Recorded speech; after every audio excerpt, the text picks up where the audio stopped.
Hi అండి, welcome to my channel Sita daily vlog. అందరూ ఎలా ఉన్నారు? బాగుండాలండి. మీ అందరూ బాగుండాలని మనసారా కోరుకుంటున్నాను. ఈరోజు మా లంచ్లో పచ్చళ్ళ స్పెషల్ రండి చూపిస్తా ఏమేమి పచ్చళ్ళు చేశాను. చూడండి, ఇది గోంగూర పచ్చడి చేసా ఎండుమిరపకాయలు వేసి. అలాగే ఇదేమో ఉలవల పచ్చడి. ఎంత బాగుందో టేస్ట్, మీరు ఒకసారి ట్రై చేయండి. వీడియో చేశాను, దాన్ని చూసి ట్రై చేయండి, చాలా బాగుంది. ఇదేమో బీరకాయ ఫ్రై చేశాను. ఇప్పుడు లంచ్ టైం అయింది కదా, నేను లంచ్ తింటాను. అన్నం ఇప్పుడే వండానండి, చూసారా వేడి వేడిగా ఎంత బాగుందో. మధ్యాహ్నం టైంకే వండేస్తానండి. ఉలవల పచ్చడి ఏమో షార్ట్ చేశానండి, వీడియో కాదు. చాలా బాగుంది, ఎంత బాగుందో మీరు ట్రై చేయండి ఒకసారి. సరే, నెయ్యి వేసుకుంటే ఎంత బాగుంటుందో అసలుకే.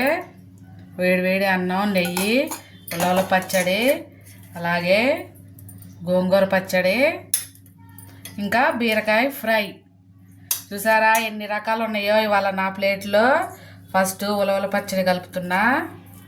నెయ్యి వేసుకుంటే వేడివేడి అన్నంలో చాలా బాగుంటుందండి. చాలా బాగుంది ఉలవల పచ్చడి, మీరు ఒకసారి ట్రై చేయండి. అలాగే గోంగూర పచ్చడి, ఆంధ్ర మాత గోంగూర చాలా బాగుంటుంది, అందరికి ఇష్టం కదా. అన్నీ ఉప్పు కారం అన్నీ మంచిగా సరిపోయినాయి. అలాగే బీరకాయ ఫ్రై. నా లంచ్ ఇవాళ నాకు ఇష్టమైన పచ్చళ్ళతో సూపర్గా ఉంది. మీరు కూడా ఏం లంచ్ చేసుకున్నారో కామెంట్ బాక్స్లో కామెంట్ చేయండి ఫ్రెండ్స్. ఉంటా, బాయ్.